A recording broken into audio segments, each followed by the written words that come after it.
উত্তরায় বিধ্বস্ত হওয়া বিমানটির পাইলট বিমানটিকে নিরাপদ দূরত্বে নিয়ে যাওয়ার আপ্রাণ চেষ্টা চালিয়েছিলেন। সোমবার আইএসপিআর থেকে দেওয়া এক বিজ্ঞপ্তিতে এ কথা জানানো হয়। এতে বলা হয়, বিমানের পাইলট লেফটেন্যান্ট মোহাম্মদ তৌকির ইসলাম বিমানটিকে ঘনবসতি এলাকা থেকে জনবিরল এলাকায় নিয়ে যাবার সর্বাত্মক চেষ্টা করেছিলেন। কিন্তু দুর্ভাগ্যবশত বিমানটি ঢাকার দিয়াবাড়িতে মাইলস্টোন স্কুলে অনাকাঙ্ক্ষিতভাবে বিধ্বস্ত হয়। ওই বিজ্ঞপ্তিতে আরও বলা হয়, বাংলাদেশ বিমান বাহিনীর একটি FT-7 যুদ্ধবিমান নিয়মিত প্রশিক্ষণের অংশ হিসেবে বেলা 1টা 6 মিনিটে উড্ডয়ন করে। এরপরেই এটি যান্ত্রিক ত্রুটির সম্মুখীন হয়।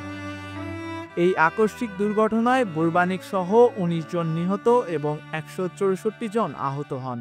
আহত সকলকে বিমান বাহিনীর হেলিকপ্টার সহ অ্যাম্বুলেন্সের সহায়তায় সম্মিলিত সামরিক হাসপাতাল এবং নিকটস্থ হাসপাতালে প্রয়োজনীয় চিকিৎসার জন্য দ্রুত স্থানান্তর করা হয়। এই অনাকাঙ্ক্ষিত দুর্ঘটনায় বাংলাদেশ বিমান বাহিনী গভীরভাবে মর্মাহত এবং হতাহতদের সর্বাত্মক চিকিৎসা সহ সার্বিক সহযোগিতায় তৎপর রয়েছে।